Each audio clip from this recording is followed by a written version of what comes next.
Every language you speak, every alphabet you write, every road built across continents, they all trace back to one powerful ancestral thread.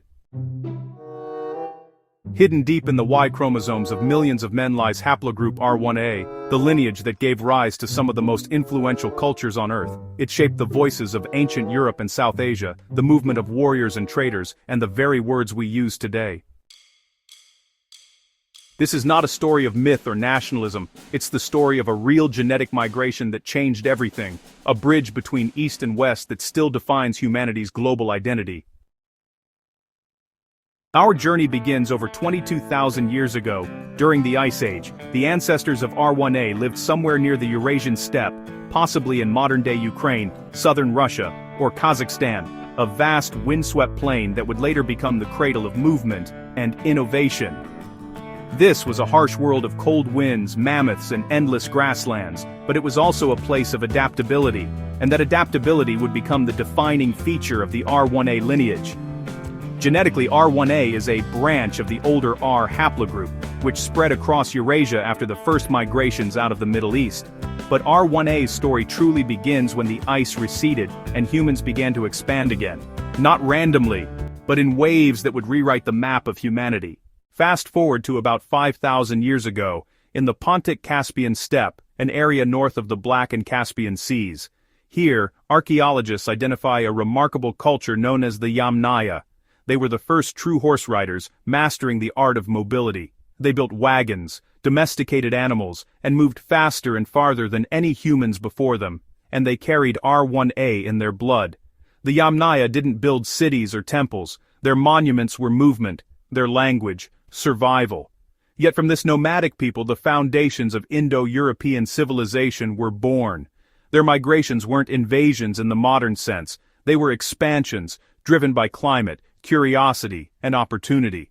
They moved west into Europe, east into Central Asia, and south into the Indian subcontinent, and everywhere they went, they left traces, not just of genes, but of language, mythology, and culture. If you speak English, Hindi, Spanish, or Persian, you are already living the R1a story. Linguists call this massive language family Indo-European, and it likely began with the very same people who carried R1a out of the steppes. The Sanskrit of India, the Greek of Athens, and the Latin of Rome all share roots that stretch back to these riders. It's one of the most extraordinary links in human history, genetics confirming what linguistics suspected. In India, the R1a Z93 branch dominates many northern populations, aligning closely with ancient migrations into the Indus Valley around 2000 BCE. In Europe, the R1a Z282 branch spread through the corded ware culture, influencing the genetic and linguistic makeup of Central and Eastern Europe. Through these two branches, R1a shaped the languages, religions, and even worldviews of billions of people. To understand R1a, you have to see it like a tree, one trunk, many limbs.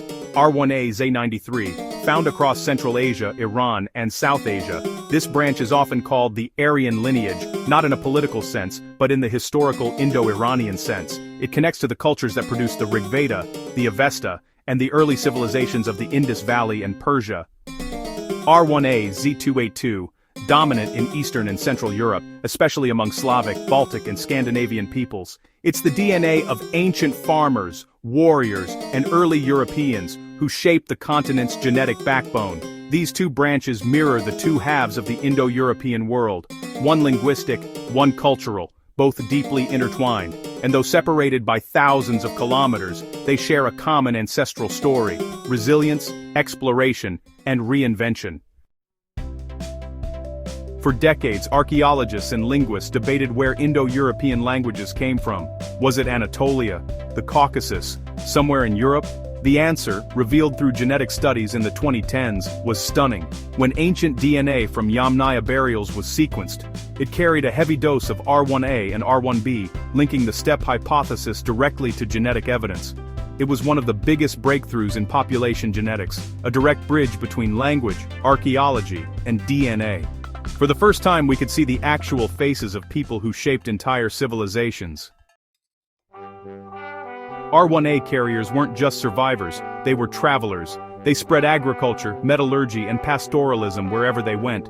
they introduced the wheel, the chariot, and new forms of social hierarchy that redefined early societies. In India, they merged with ancient local populations, giving rise to the Vedic culture, the source of early Hindu texts and traditions. In Europe, they met Neolithic farmers and forged the genetic foundation of the Proto-Slavic, Baltic, and Germanic peoples. Wherever they went, they adapted, absorbing local cultures while leaving a core imprint of innovation. It's important to say this clearly: no haplogroup defines superiority or purity. R1a's legacy isn't about power, it's about movement, connection, and shared ancestry. Some have misused genetics to claim ancient ownership of civilization. But, the science tells a different story. R1a's rise was not a single ethnic triumph, it was a shared human journey. Every mutation, every migration, every merger with another group made humanity more diverse, not less. R1a's story reminds us that our ancestors didn't live in isolation. They traded, loved, fought, and learned from one another. And that's actually why civilization exists at all. Today, R1a is found in millions of men across vast regions, roughly 50 to 60% of men in parts of Eastern Europe and Russia, 30 to 40% in northern India and Pakistan, and there's a strong presence in Central Asia, Iran, and even parts of Scandinavia. It's not a relic, it's alive and thriving. Modern genetic studies have also revealed subclades that trace migrations into ancient kingdoms like Mitanni, Persia, and Bactria, showing how R1a lineages shape trade and empire alike. It's not exaggeration to say that the R1a line built the roads, wrote the poems, and raised the flags that still define much of Eurasia today. There's something, deeply human about the R1a story. It connects the Sanskrit scholar in India to the linguist in Poland, the farmer in Ukraine to the teacher in Iran. When we see those connections, we realize something powerful. History doesn't divide us. It reveals us. R1a is not about nations. It's about networks. Ancient, genetic, human networks that gave us the very idea of civilization. And now, with every DNA test and every ancient genome sequenced, that network becomes clearer. And, honestly, more beautiful. R1a reminds us that human progress is a collective story. It's about exchange, of ideas, of genes, of dreams. From the Yamnaya riders to the philosophers of Greece, from Vedic hymns to Slavic folklore, this one lineage has witnessed humanity's transformation. It survived climate shifts, wars, and migrations.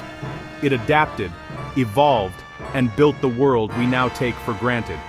When you trace R1a, you trace the pulse of civilization itself, the moment humans began not just to survive, but to build.